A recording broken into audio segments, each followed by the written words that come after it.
네, 2022년 이민년을 맞아 문재인 대통령이 어제 신년사를 발표했죠. 신년사에는 국민 통합과 코로나 그리고 부동산 문제까지 다양한 키워드가 등장했는데요. 문 대통령이 이런 화두를 던진 데에는 어떤 배경이 있는지 박수현 청와대 국민소통수석 모시고 이야기 나눠보겠습니다. 자, 어서 오십시오. 새해 복 많이 받으십시오. 예, 새해 복 많이 받으십시오. 감사합니다. 네. 자, 문재인 대통령 마지막 신년사인데요. 네, 이제 부동산 얘기부터 좀 해보겠습니다. 임기 내내 아무래도 가장 아픈 손가락이 이제 부동산 문제 아니었을까 싶은데 사실 지난해 국민과의 대화에서는 문 대통령이 송구스럽다 이런 표현을 썼는데 어제는 좀 자신감을 표현하셨거든요. 그건 좀 최근 부동산 시장이 안정화되고 있다 이런 판단이 있는 겁니까? 글쎄 어제 대통령님께서 뭐 자신감을 표현하셨다 뭐 그렇게 평가하기는 좀 이른 것 같고요. 예. 예, 어떤 상황이든지 대통령은 이 부동산 문제를 가지고 국민께 진심으로 송구한 마음이실 겁니다. 특히 영끌이라고 하는 신조어까지 생길 만큼 힘들었던 2030 청년 세대들에게 드린 어떤 실망과 고통 뭐 이런 것들에 대해서 어떻게 대통령께서 죄송하고 미안한 마음이 안 드시겠습니까? 아마 예. 퇴임하는 날까지 그러실 것입니다. 다만 지금 여러 가지 지표를 보면 그 매매 시장과 전세 시장 모두가 그 상승세가 둔화되고 실제로 실거래가 지수도 하락하는 현상을 보이고 있고요. 일부 지역에서 그렇게 하락을 하고 있거든요. 네. 예. 서울시 거의 전역 모든 구가 다 이렇게 이제 하락 국면으로 접어들고 있는데 이것이 어떤 그 경제 상황의 변화를 반영하고 있다 우선 이렇게 봅니다. 우선 코로나 때문에 생겼던 경제 상황은 어떤 그 유동성이 네. 굉장히 컸고 초저금리의 상황이었죠. 예. 이런 것이 영향을 미친 것이었고 또 공급이 부족했다는 비판을 받았습니다만 그런 거 함께 이제 영향이 있었는데 지금은 이제 그 유동성이 이제 축소되고 그다음에 금리도 인상이 되는 경제 변화가 있고 예.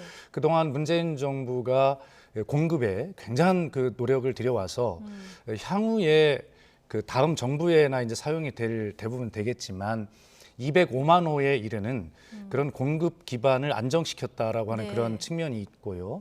그래서 지금 현재는 이 부동산이 하향 안정의 그 초입 이제 이렇게 시작이 예. 됐다라고 저희들은 이제 판단을 하고 있고 그래서 이런 것들을 면밀히 모니터링하고 관찰하면서 어떠한 정책 수단을 그 동원하면서 갈지 현재로는 그런 어떤 민감한 시기이기 때문에 네. 저희가 선택했던 정책의 기조들을 그렇게 유지하면서 간다는 원칙을 가지고 있습니다. 예, 네. 부동산 시장이 하향 안정화로 가는 그 여러 가지 지표들을 설명해 주셨는데 국민의힘에서는 당장 이제 비판이 나왔습니다. 네, 지금 네. 거래 절벽인 상황이고 반짝 하락세인데 너무 자화자찬하는 거 아니냐 이런 비판인데요. 예, 늘 저희가 무슨 말씀을 드리면 이제 자화자찬한다고 말씀을 드렸는데 앞에서도 말씀드렸듯이 정말 얼마나 고통스러울 만큼 죄송스럽다는 말씀을 여러 차례 드리고 예. 있습니다. 그리고 야당도 역시 이 부동산의 하향 안정이라는 것은 저희와 목표가 같을 것 아니겠습니까? 다만 현재를 바라보는 관점이 저희는 그런 어떤 정책의 효과, 공급의 효과들이 나타나면서 이런 것들이 지속 가능한 어떤 그 현상으로 자리 잡아서 진짜 예. 좀 하향되기를 그렇게 바라고 있고 야당도 마찬가지일 텐데 아마 이런 때는 국민의 고통 앞에 여야가 어디 있겠습니까? 저희가 혹시 놓치고 있는 부분이 있으면 잘 가르쳐 주시고 함께 손을 잡고 같은 목표인 부동산의 하향 안정에 함께 힘을 좀 보태는 것이 국민을 위한 도리가 아닌가 하는 생각을 합니다. 예. 어제 그 화상으로 신년 인사회도 진행이 됐었는데요. 네. 뭐 얼굴들 보니까 최근에 엄청나게 인기를 끌었었던 수우파 여기 출연했던 분들 얼굴도 보이고 종교계 인사도 있고 뭐 정계 인사들도 있었는데 자 야당 대표니까 이준석 대표 이야기를 좀 해보겠습니다. 동트기전이 가장 어둡지만 해는 반드시 떠오른다. 자 대통령께서 여기에 대해서 어떤 반응을 보이셨습니까? 예, 뭐 특별하게 어떤 반응을 보이셨다기보다 이준석 대표님께서는 이제 야당의 대표시기 때문에 이 대선에서 야당이 승리하기를 가장 원하시는 분 아니겠습니까? 네. 예, 아마 그런 그 바람을 저런 말씀으로 표현하셨다 이런 생각이 들고요. 예. 그럼 야당 대표로서 당연하신 말씀이라고 생각을 합니다. 예. 야당 대표로서는 당연한 얘기다. 아, 그렇죠. 예, 알겠습니다. 코로나 얘기를 좀 해볼까요? 자, 코로나가 이렇게 2년 동안 지속될 거라고는 아마 전 세계 모든 사람들이 예상은 못했을 이런 상황인데 이렇게 오래되다 보니까 소상공인들 피해는 계속 누적된 상황이고 어제 대통령이 두텁고 신속한 그 보상을 해라. 이런 지시도 있었고 오늘 국무회의에서도 아마 또 한 번 언급이 있었던 것으로 알고 있습니다. 오늘 이재명 민주당 후보도 이제 비슷한 이야기를 강조했는데 자, 관련해서 이제 문제는 예산이다 보니까 추경 얘기가 나오거든요. 네. 지금 시점에서 추경 어떻게 보십니까? 이거를 정확하게 좀 구분을 했으면 좋겠는데요. 저희가 단계적 일상 회복에 들어갔다가 네. 방역 상황, 확진자 상황이 좀 악화되어서 일시 멈춤을 하고 지금 재정비 기간을 갖고 있는 거 아니겠습니까? 예. 2주를 연장 다시 했습니다. 그래서 4주 동안 방역이 강화되는데 이 과정에서 소상공인과 자영업자의 손실이 발생하지 않습니까? 네. 그런데 여기 이것은 아시다시피 국회에서 제정한 손실보상법에 의해서 예. 그리고 2022년 올해 예산 중에 손실보상에 필요한 예산을 이미 편성해놓고 있습니다. 607조 예산 중에 올해 예산 중에 있습니다. 예.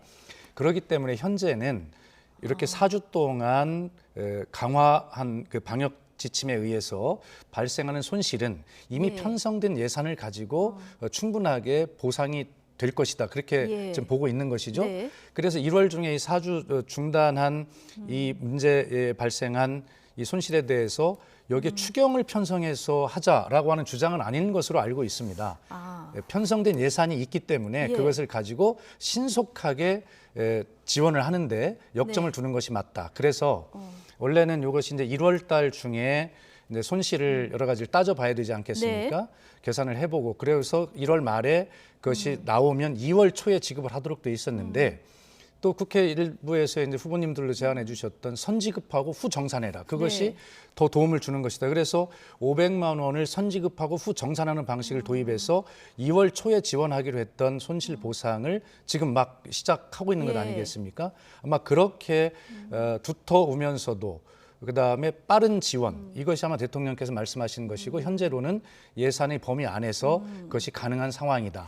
다만 예. 이제 1월 중순 하순 이후에도 계속 오미크론이 막 밀려오고 방역 상황이 더 많아지고 또 이런 것이 더 방역의 강화가 더 지속이 된다면 그때 발생하는 손실에 대해서 기편성된 예산을 가지고 다 충당할 수 없는 상황이 올 수도 있지 않습니까? 그때 되면 추경을 비롯한 여러 가지 재원 조달 방법을 논의를 해봐야 되겠지만 예. 현재 1월 달에 진행되고 있는 이 거리두기 강화, 방역 지침의 강화로 인한 손실은 기편성된 예산을 가지고 감당할 수 있다 이렇게 생각합니다. 1월 중에 발생한 손실은 이미 편성된 예산 안에서 네네. 이제 해결할 수 있다 이렇게 보시는 건데 오늘 이재명 후보는 전 국민 이제 재난지원금 얘기를 꺼내면서 이제 설 전에 지급을 해야 되고 그리고 소비 쿠폰으로 지원을 하면 이게 전 국민 지원인 동시에 그 소상공인들도 살리는 방안이 되지 않겠느냐. 그러면서 추경 규모를 한 25조에서 30조 정도가 실현 가능한 목표가 아니겠느냐 얘기를 했거든요. 여기에 대한 의견은 어떠십니까? 예, 우선 그 이재명 후보님께서는 본인의 경험에 의해서 예. 또 이런 그 성공을 한 사례가 있기 때문에 이런 주장을 또 하시게 됩니다. 그리고 이재명 후보님뿐만이 아니라 여야의 모든 후보님들은 국민을 위해서 정부보다는 더 앞선 아이디어들을 많이 내시게 되어 있습니다. 그건 당연한 일입니다.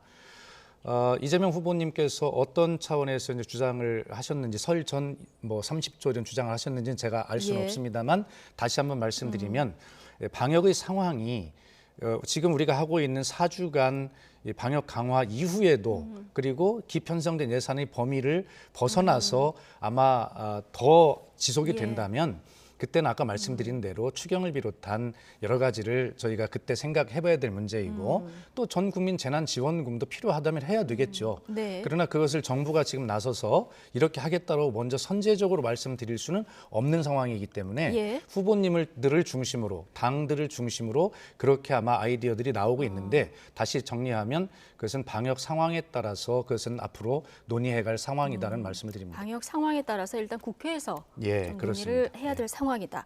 자, 이렇게 정리를 해주셨고요. 공수처 얘기를 좀 해보겠습니다. 이 검찰 개혁 과정에서 정말 어렵게 탄생한 공수처 아니겠습니까?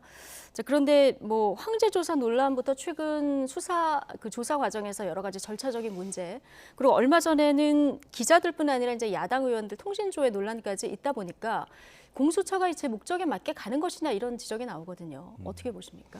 예, 공수처는 그야말로 한 30년의 소망 끝에 어렵게 예. 이루어진 개혁 아니겠습니까? 박범계 법무장관이 한 언론 인터뷰에서 이렇게 비유를 하더라고요. 프로축구 팀을 창단을 했는데 창단 첫 해에 우승컵을 가져와라 하는 것은 좀 너무 큰 소망 아니냐 이런 예. 말씀하셨는데, 예, 뭐 공수처도 이제 출범 초기이다 보니 여러 가지 이제 보완할 점도 있을 것이고 경험도 쌓여야 될 것 아니겠습니까? 처음 가보는 길이니까. 뭐 그렇게 아마 공수처에 좀 시간을 줘야 된다라는 생각을 저는 개인적으로 가지고 있습니다. 다만 공수처는 입법, 사법, 행정 어느 곳에도 속하지 않은 독립적 기관이기 때문에 청와대가 여기에 대해서 어떤 입장을 밝히는 것은 적절하지 않다는 것을 예. 분명하게 전제로 말씀드립니다. 그리고 통신 사찰의 문제에 대해서도 공수처장이 국회에서 설명을 정확하게 한 것으로 알고 있는데요. 예. 이 어떤 그 수사의 합법적 기법으로 통신 조회를 하는 것은 기본으로 되어 있습니다. 예. 그리고 그러기 때문에 과기부가 1년에 2번씩 그 통계를 내서 발표를 합니다. 그것이 불법이면 발표하겠습니까? 올해 6월까지 발표한 자료를 보면 이 통신 소위 조회라고 하는 것이 예. 경찰이 180만 건을 했고요. 그다음에 검찰이 60만 건을 했습니다. 예. 그리고 공수처는 135건을 했습니다. 예. 그리고 공수처는 특성상 국회의원, 판검사, 고위 공직자들을 대상으로 수사를 하기 때문에 그분들이 주로 누구랑 통화를 하겠습니까? 예, 뭐 고위 공직자, 판검사, 국회의원들하고 통화를 하지 않겠습니까? 그리고 언론인하고 통화를 많이 하겠죠. 그렇기 때문에 통화 내역을 조회를 해보면 바로 그러한 분들이 나오게 되어 있는 것이죠. 근데 이게 너무 광범위하다 이런 지적이 나왔거든요. 아니, 그러니까 아까 말씀하신 드린 대로 135건밖에 조회를 하지 않았다는 통계가 말씀을 드려주고 있고, 그다음에 이게 조회를 하고 보면 예를 들어서 거기에 전화번호가 나오는데 이름까지 나오는 것이 아니기 때문에 이게 누구의 전화번호인지 단순한, 이름을 확인하게 예. 됩니다. 예. 그런데 거기에서 이름 확인에서 넘어가서 더 그것을 또 2차로 뭘 한다고 하면 그것은 좀 심한 경우로서 제재가 좀 돼야 되겠죠. 그러나 이런 문제에 대해서 지금까지 합법적인 수사 기법으로 허용이 돼 왔고 다른 기관들은 훨씬 더 많고 심지어는 전 정부에서도 훨씬 많았습니다. 그렇기 때문에 이런 문제를 사찰로 규정하는 것은 네. 정치의 계절에 정치적 용어가 아닌가 이런 생각을 하고, 만약에 이것이 제도적 개선이 필요하다면 네. 그것이 여야 간에 서로 합의를 해서 개선을 하면 될 일이다는 생각이 들고, 저는 뭐 어느 정도 제가까지 말씀을 네. 드릴 수 있는지는 모르지만 통신 사찰로 규정하는 것은 좀 무리다. 저는 이렇게 무리다는 보시는 생각을 거군요. 개인적으로 가지고 있습니다. 예. 자, 현 정부의 검찰총장이었던 윤석열 전 총장은 지금 야권의 대선 후보가 돼 있는 이런 상황입니다. 최근에는 정말 현 정부를 향한 비판 발언 강도 굉장히 높은데 무식한 삼류 바보들 이런 얘기까지 나왔거든요. 좀 어떤 얘기해 주시겠습니까? 예, 뭐 대선 후보님들께서 하신 말씀에 청와대가 일일이 뭐 대응하는 것은 바람직하지 않습니다만, 그러나 뭐 그렇게 저도 청와대 참모의 한 사람이니까 네. 제 개인적으로는 뭐 그런 비평을 수용하겠습니다. 그러나 적어도 국민을 통합을 통해서 미래로 인도해야 될 대통령 후보님이십니다. 네. 아무리 전 정부를 비판을 통해서 본인에게 뭐 표가 도움이 되는지는 모르겠습니다만 그래도 국민께 모범을 보이는 통합과 미래 리더십의 모범이 되어야 국민께도 지지를 받지 않을까 하는 생각은 가지고 있습니다. 예. 네, 알겠습니다. 마지막으로 한 가지만 더 여쭤보겠습니다. 일단 베이징 동계올림픽에 문재인 대통령 참석하십니까? 그것은 아직 아무것도 정해진 바가 없습니다. 정해진 바는 없습니까? 예, 뭐 가까이 가면서 모든 상황을 종합적으로 예. 고려해서 결정될 것으로 알고 있습니다. 예. 문재인 대통령이 남북 그리고 북미 대화 재개를 위해서 남북미중 종전 선언 이거 꾸준히 강조해 오셨는데 어제는 종전 선언 직접 언급이 없었거든요. 실질적으로 지금 임기 내 종전 선언은 좀 어렵다고 봐야 될까요? 글쎄요, 그것은 종전선언은 전혀 새로운 것이 아니고 2007년 14 공동선언이나 그다음에 판문점 선언 등에서 이미 합의가 된 일이기 때문에 언제든지 할 수 있는 가장 쉬운 일이고 실현 가능한 일입니다. 예. 여건만 된다면. 네. 근데 그 여건이라고 하는 것이 우리의 노력만 가지고 되는 것이 아니라 북미 관계도 포함이 되는 것이거든요. 그렇죠. 그래서 그런 어떤 북한이 뭐 기대하고 있는 그런 어떤 조건이 충족만 된다면 이것은 뭐 이미 합의돼 있는 것이기 때문에 언제든지 가능하다는 생각을 가지고 있습니다. 예. 예. 언제든지 가능하다 이런 생각을 가지고 있다. 그렇습니다. 알겠습니다. 어제 문재인 대통령 신년사 내용 박수현 국민소통수석과 함께 짚어봤습니다. 오늘 고맙습니다. 감사합니다.